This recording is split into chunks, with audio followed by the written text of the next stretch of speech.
Yeah, you wanted to come on because you have some inflection point a week or so away, and wanted to update people. Since we last talked, we did have pretty good drop and sell-off correction in commodities, and a few of them have already begun the upside moves like gold and silver. Yeah, I think we're getting another shot at commodities with this correction, and it's a big opportunity, and we'll talk about it in the presentation. I reached out to Dale, I guess it was last week or the week before, and said, hey, if you have any space or any cancellations, get me on, because we're in a really big time window in my cycle work that is happening right now in this month of August. And I said, it's a good time to come in and talk about what's going on in these cycles and what's going on in the markets, and how we can position ourselves to number one, not get hurt, and number two, potentially benefit. So today we'll run through this agenda. We'll talk about the major cycles. My analysis sort of starts from a big picture cycle work. Then I go down into the fundamentals and say, okay, do fundamentals support this? Are the trends in an industry or what's going to benefit from these bigger cycles? And then, get into the charts and look at the technicals and the geometry. So we'll do a little bit of all of that today. The major cycles that I work with right now that I think are governing events and what's happening in the world are the Epoch Cycle, which is a 400-year cycle, and then the 70s analog that we are experiencing, sort of a repeat of the 70s. Flashbacks, right, Dale? Yeah. So let's go to let's jump in and start reviewing the cycles. The Epoch Cycle, for those that haven't heard my talks, it is a 400-year cycle that was responsible and is responsible for sort of the formation and the development of the structures, the organization, and the institutions that sort of govern our world, and sort of how we operate and get by and support ourselves and take care of societies. It's all been put together over 400 years.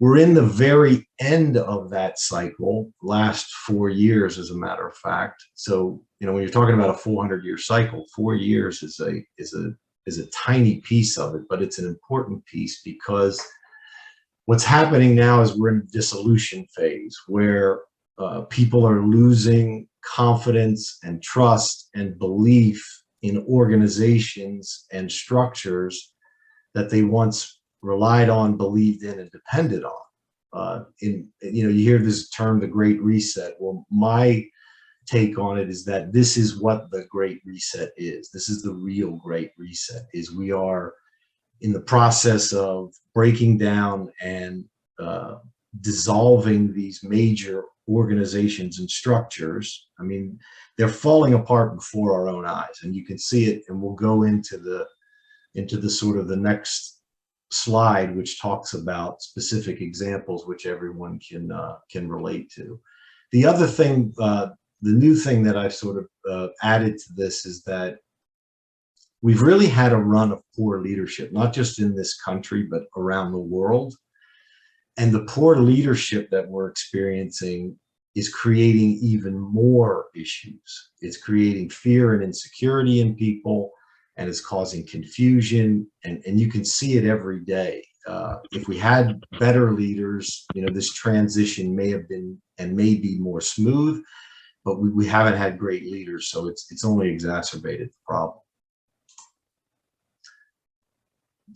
These are the ones that I've identified. Ben, would a strong leader have ordered Nancy Pelosi not to go to China and stir up a hornet's nest?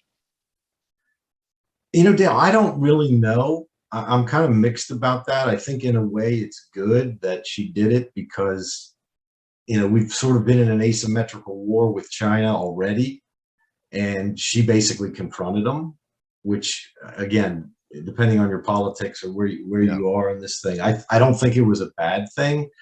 But the fact that they said don't, the leader says don't go, or the leadership says don't go, and she goes, is again another example of ineffective leadership. Like if you're gonna say don't go, she better not go, or you better say it in private to where you don't look weak. So I just think it's another example of poor leadership. Okay. On the epoch cycle here, here's some that I've identified. We've gone over these before. The one in yellow I threw up there because I think with the recent events this summer, the leak and then the decision in Roe versus Wade. I thought about you with that leak. Yeah, absolutely. I mean, think about it. This is, again, another example now where at least 50% of the country, at least, thinks the Supreme Court is illegitimate now, doesn't have any basis, needs to be dissolved, needs to be changed. And this is something that we've depended on in our history for, all the history of since we've had the court. It's been sort of this bastion of, okay, they're impartial adjudicators of the truth. Well, that's gone. And I think it's, again, another example of this epoch cycle where things are breaking down and people's belief and faith in them is waning. This is an interesting site I found that I thought I'd throw up because I think this is an example of the effect of the epoch cycle. This is a global protest tracker, and it shows numbers of countries and things that are going on where people are rebelling against their leaders or against institutions or against sort of formal organizations. The big one here, 78% of authoritarian countries are facing protests. And I think part of the reason that's happening is as we transition from this epoch cycle to the one epoch cycle of 400 years to the next one of 400 years, we're moving away from this centralized power structures to more distributed or individual sort of tribal type of power structures. So people feel it and they know it and they're rising up against it. Here's the next It seems to me, Ben, that there's still a rise in the trend of authoritarianism, that there's more and more of it in the world, where I can't see anything tribal. I just see more and more government control rather than decentralized. And it makes absolute sense. I think you're absolutely right, Dale, and it makes sense that the authoritarians and the power freaks and the control freaks are going to grab for more power because, on some level, they even sense that it's breaking down, right? Their power is breaking down. So what does someone do when they're at the end, right? You're desperate, you grasp for it, you extend it, you increase it, you try desperately to hold on to it. And I think that's what you're witnessing. It's sort of the death throes, the violent death throes right before you give it up, because we're in this last period where the cycles actually do still support that centralized power, but it's waning rapidly. And in 4 years, it's gone. There's no more support for that kind of power structure. Okay. This is specific. God. Yeah, I mean, thank God is right. We want individual freedoms. So here's this is interesting too. On that same site, I pulled out places where there are economic protests, related to inflation or prices of food or things of that nature. And I highlighted the ones in purple here are where it's all about rising prices, economics, or food. And those are major themes that we've been talking about this year and the previous year. And I think these things are going to continue. And I do also believe people are going to continue to rise up against it. The other major cycle that we're dealing with, the one that's, and someone may say, well, you're talking about a 400-year cycle. How the hell does that help us in trading? I'll get to that, how we can use that 4-year cycle and sort of the destruction and the dissolution of these power structures to our favor. But this is one where there's specific analogs we can look at. There's specific things that are going on that are directly related and connected cycle-wise to the 70s. It's not an exact repeat, but man, it's sure rhyming. We first started off on this a few years ago, comparing Nixon and Trump and all the things they did and the commonalities. Incredible, right? Down to the point of where we've had 4 presidents impeached, and there's 2 of them, right? One in the 70s and one in the present day. So this is a really, really strong connection with this 70 cycle. Currently, what we're going through is Jimmy Carter 2 with Joe Biden. The most recent one, and when this decision came out, first thing I did was I said, I know Roe was in the 70s, but when exactly was it? 1973. Huh. January of 1773, Roe versus Wade was decided by the Supreme Court. And just this summer in 2022, Dobbs versus Jackson overturns it. Again, a really strong connection that gives me even more confidence that what we're going through now is a repeat of what happened in the 70s. It's not exact, but there sure are a lot of similarities. And Dale, you've picked up on this, and you've brought up things and brought it to my attention offline and on different shows. You can see the connections and how they happen. Yeah.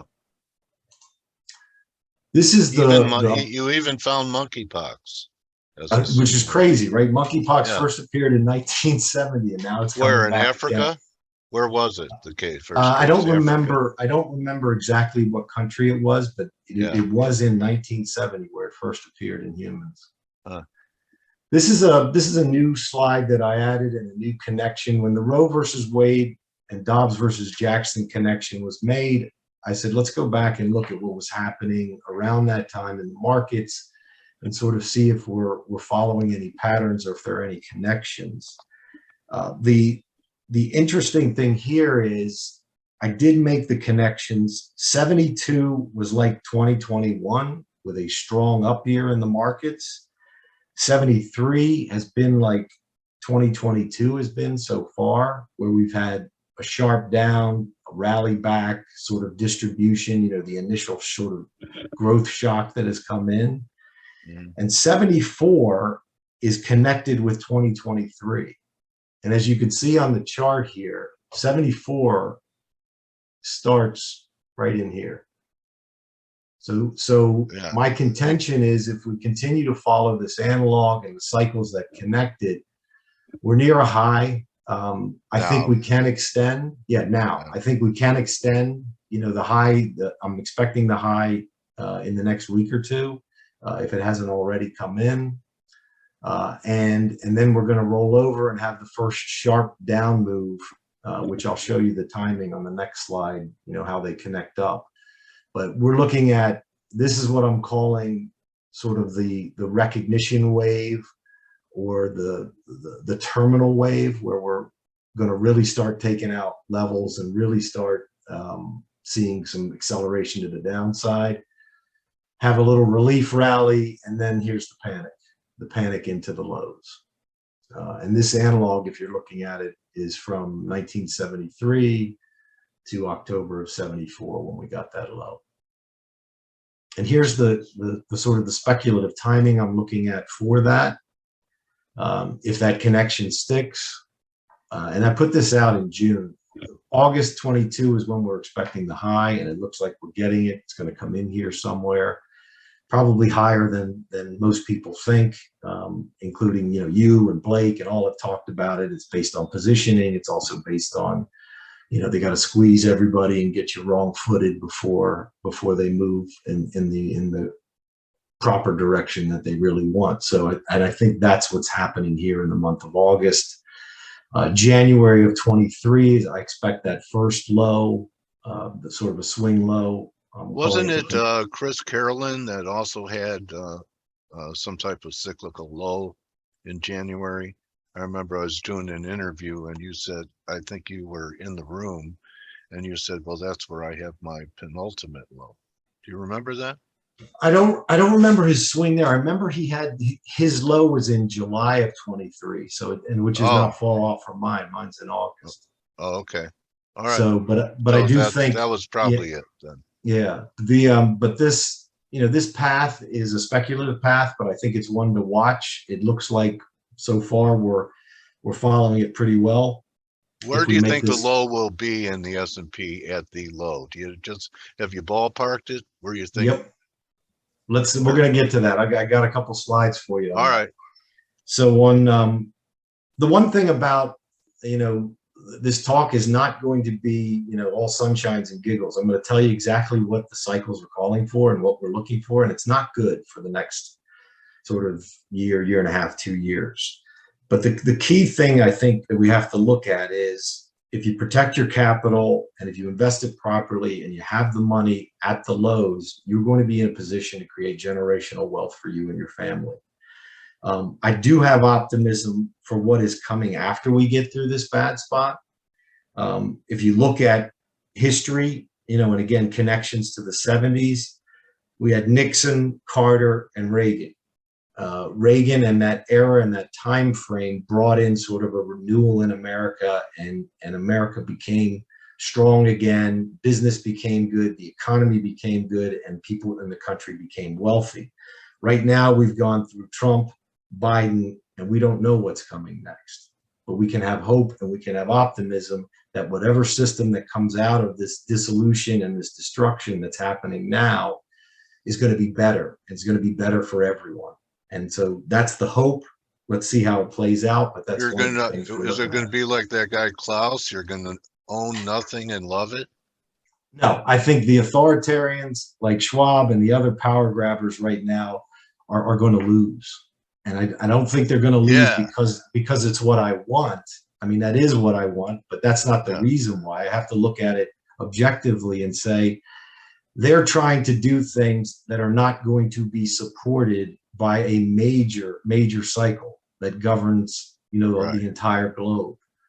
Yeah. And so the things they're trying to do, while they may work in the short run, after 2026, there is going to be no support for them.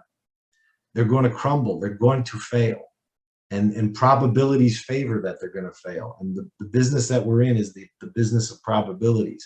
If you're trying to swim against the tide long enough, the tide's going to eventually win, and cycles will win. So that's why I'm confident and do have optimism looking out 3-4 years from now or 5 years from now, that things will be better. It's just going to be bad and rough for the next few years, and we have to know that, and sort of step back, prepare for it, and not get emotionally involved when we see all this stuff going on. Just know it's part of the plan, and you ride with it. Okay, so the market's going to bottom a year from now.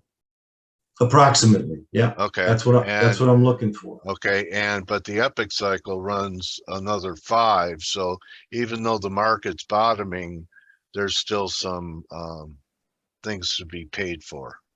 There's a lot of chaos that we have to go through, right? A lot of chaos, because we have to basically break down these big structures and big systems and create something new that's smaller, more tribal. Yeah, it's going to be smaller, tribal. How it's going to play out, who knows? But it's going to be different. This slide I just threw up because I wanted to talk about the themes that I addressed when I was on with Dale first part of this year. I think it was late January, early February.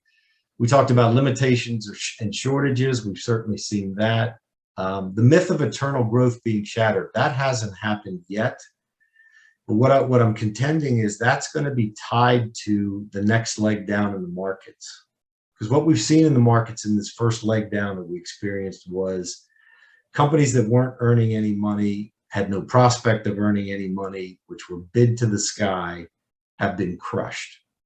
I mean, they're down 50, 60, 70, 80%. SPACs got killed, cryptos got killed, all the crazy stuff that said, oh, we're going to grow and things are going to grade and things are going to be coming, it's going to be fine. That's gotten taken care of. Next is, the valuations on companies that are producing earnings and are growing are going to start getting ratcheted down as the growth that people are expecting doesn't come. And this myth of eternal growth, I think, is going to be one of the catalysts for the next move lower. And that's what I'm looking for there. We certainly had volatility, power, might, and violence. We've seen that with the people in power. We certainly saw it with the war in Ukraine. So, and unfortunately, those themes are going to continue. When does China invade Taiwan? It's a great question. I would say, if I was a betting man, it would be during the time in which this administration is in power. So put your time frames on it based on that. In the next couple of years, they're going to do it. Yeah. Okay. The background that we're operating now is with a hawkish Fed. If you don't get that and don't understand that, you're going to be in trouble, because for the last 13 years, the Fed has had your back if you've been in risk. It's not true anymore. And you have to realize that, you have to accept that, and then your investments will flow, and where you put your money is going to flow from that, because it's a different world. The Fed is no longer supportive of risk assets, and we have to accept that. One of the things that I heard Stan Druckenmiller talk about on one of his talks was, you have to really look at the world. How's the world going to be 6 to 12 to 18 months from now when you're deciding where to put your money? Well, I asked myself that question. I said, what will the world look like based on the cycle work that I do in the next 6 to 12 months? Number one, I think we're looking at economic contraction, recession, not growth. We've started to see it already, no matter how people deny how strong the economy is, or how great it is, or how this, how that. Things aren't great, and it's going to get worse economically. I believe that inflation is going to remain high, and higher than most people believe, especially all the peak inflationists out there right now. I throw them in the same bucket as the transitory inflation people. It's not going to happen. If you have limitations of resources and you have shortages, you're going to have high prices. That's simple economics. We're going to see nationalism and tribalism rise dramatically. There's going to be onshoring of factories. I'm calling it reverse globalization, where everything that worked for the last 20, 30, 40 years is going to be undone, because it's not going to work anymore. It's going to be all about, how do you take care of your own, right? In this country, we're lucky. In the United States, we can feed and meet our own energy needs. Most countries in the world can't do that. And that gets to the next point, which is we're going to see more and more of food scarcity. You're seeing the protests all over the world. You're seeing, governments and countries, economies collapse. It's going to continue to happen. The next one is the scary one to me, the splitting apart and the hostile separation that's going to happen.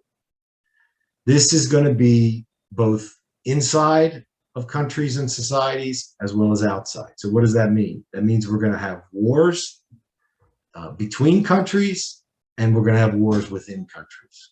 Yeah. Anybody that lock and load statements the other day after the FBI raid.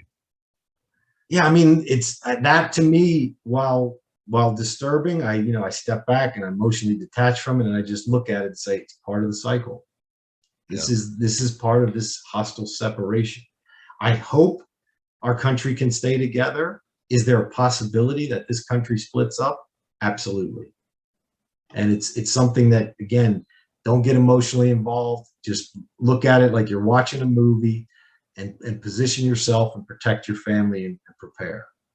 The last one is the one that could be the result of all of this, where it's going to be crisis after crisis, and a sense of hopelessness may come over the people. If you get emotionally involved, the hopelessness will come in. If you can detach from it and watch it like a movie, you can hopefully think clearer and do the things that you need to do to protect you and your families. Well, don't you have to believe in something outside of the material world when you have this happening in the material world that we've all hung our hat on, our bank accounts, having a comfortable lifestyle? How can you not be hopeless if you don't believe in anything or have faith in anything outside of your bank account? Well said, Dale. Well said. It's family, it's friends, it's loved ones. Those are the things that are dear, that we need to take care of. That's right. Because you know what, Ben? You have another page. Okay, go ahead. Yeah. So yeah, I got a couple more. Actually, I got things to run through. We'll go quickly. how do you prepare? We're in an inflationary bear market. What can you do to protect yourself? You hold higher levels of cash. Not trading, holding on to the money you made in the previous bull is a big win. If you're aggressive, you sell risk. You sell bonds.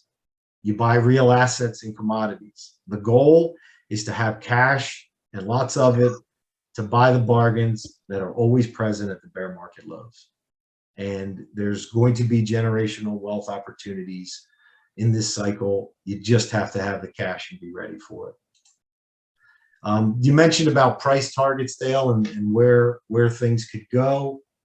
It seems crazy, but this is possible if we get into this panic, which, if you look at the waves and just count some waves without being a master Elliotician, if we get a wave 3 coming up, it could be fast and it could be furious. I mean, you could see ES end of next summer, 2,000, 2,500, basically erasing that whole move from the pandemic lows.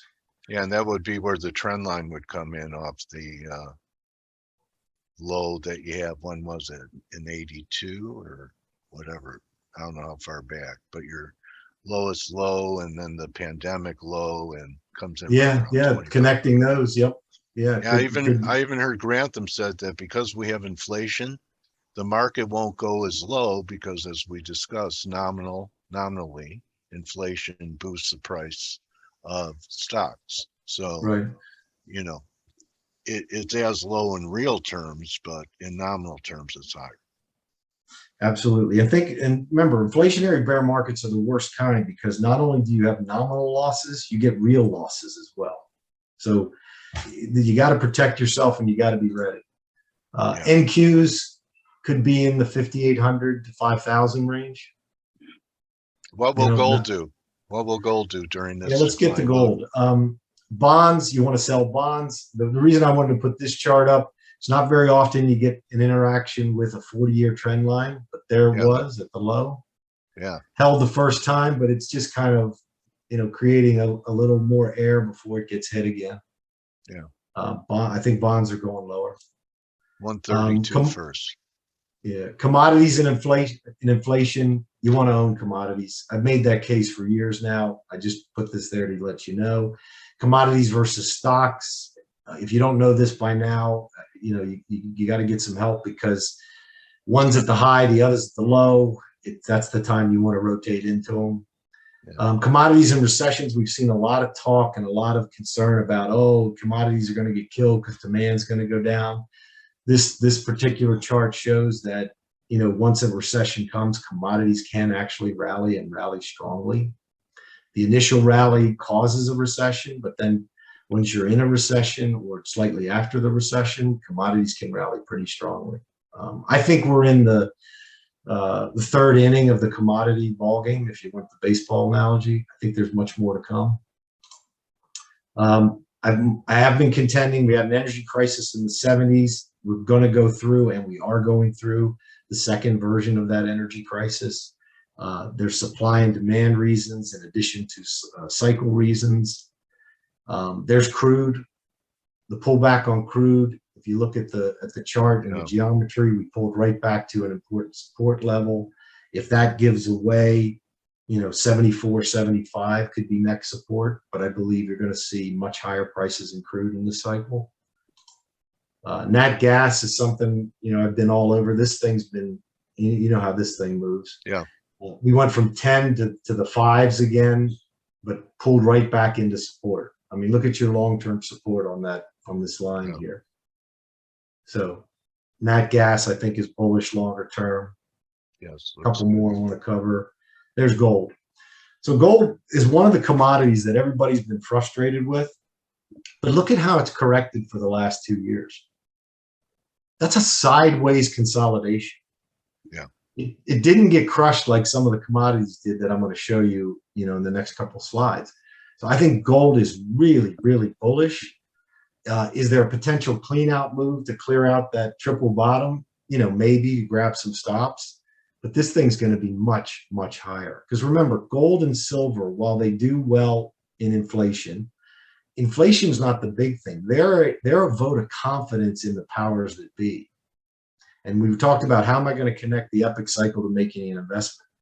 If confidence in the powers in government and organizations and structures in the world is waning and they're getting dissolved, those institutions are being dissolved, that's the proper recipe for a really strong market in gold and silver. Monetary metals. There's silver. Yeah. Silver's correction, you know, did a nice little ABC down on the monthly. Now it's pushing up, trying to break through resistance. But again, look where we are. We're on top of that 8-year, you know, sideways pattern, that base. Here's one that corrected pretty strongly, but look where it came down to. Yeah, exactly. Right to support. The highs in 2017 and 18 were support. That's bullish technicals. So copper looks good. Wheat got smoked after the run up, you know, after the Russians invaded Ukraine, but look where it came back to. Right to support. I'm bullish on the grains. I won't show all the grains, but they, you know, they're all bullish. If we're going to have problems and we're going to have food shortages, that means grains are going to be higher. Grains are going to be in demand and in short supply. Cotton, here's another one that got smoked, right? Big pullback, but look where we pulled back to.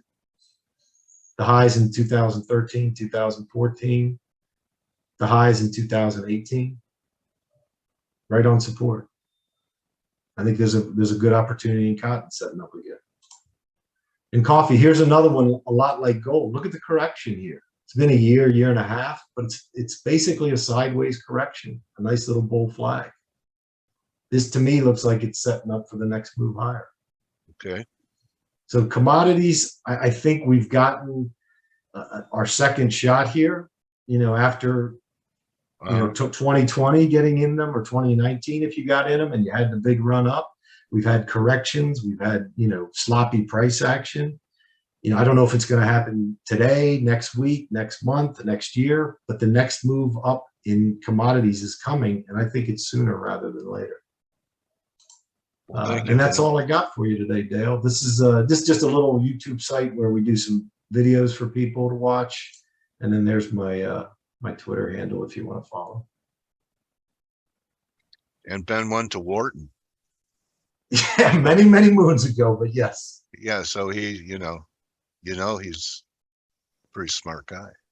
So anyway, Ben, as usual, thanks for updating us on this, and you know, everyone prepare themselves for hopelessness. And the key is, right, stay detached, right? Then you won't get caught up in all that. It's going to be tough. Things are going to be tough, especially the next year or two. But if you prepare now and you have the mindset that, you know, what's going on is part of a cycle, and this, you know, with death comes rebirth, right? Yeah. That's the whole thing with cycles. You know what Elvis would say about your call in December, right? What's that? It'll be a blue Christmas without money.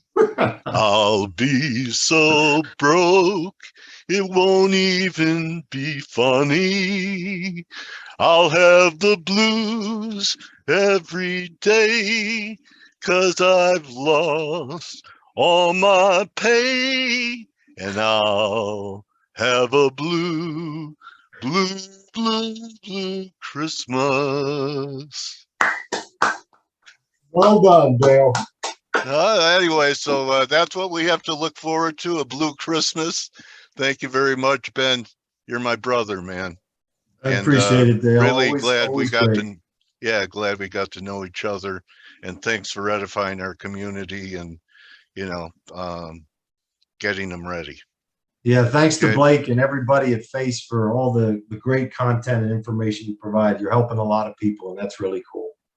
We're all on that common mission, so don't just count your pips, count your blessings, and you know, find some good people that stick together through the storm. Amen. Adios, bro. See you, Dale. All right, buddy. Bye. Hey traders, this is Blake Morrow with ForexAnalytix. Thanks for stopping by our YouTube channel. Don't forget to like these videos, share them, and subscribe to our channel so you don't miss any of the content that we provide here for free. Thanks for stopping by. I'll see you in the next video.